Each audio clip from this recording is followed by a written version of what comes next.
La parole est à Pierre-Alain Muet. Merci, Monsieur le Président. Ma question s'adresse à Monsieur le Premier ministre. Décembre 2006, Charleville-Mézières. Dans ce bastion ouvrier des Ardennes, un candidat était venu célébrer la France qui souffre, la France qui croit au mérite et à l'effort, la France dont on ne parle jamais parce qu'elle ne se plaint pas.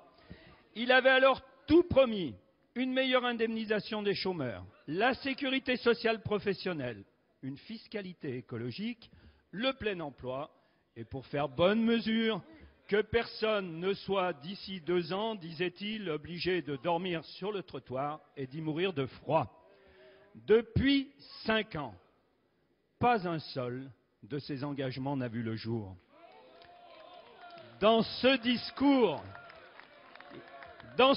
il avait cité 11 fois le pouvoir d'achat, esquissant ce qui allait être son slogan de campagne. Il devait être le président du pouvoir d'achat. Engagement tenu pour les plus riches avec le paquet fiscal et la baisse de l'ISF. Pour les autres, rien. Pas de coup de pouce au SMIC, pas d'indexation de la prime pour l'emploi, mais la hausse de la TVA et l'augmentation de la pauvreté. Président du pouvoir d'achat, le pouvoir d'achat du revenu par ménage, Madame Pécresse, par ménage, a toujours augmenté sous tous les gouvernements jusqu'à 2007.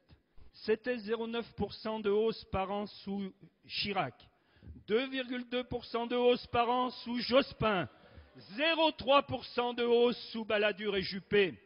Avec 0,1% de baisse par an pendant 5 ans, Nicolas Sarkozy aura été le seul président de la baisse du pouvoir d'achat. La première des valeurs, c'est le respect de la parole donnée. Comment croire un candidat qui ne tient pas ses promesses?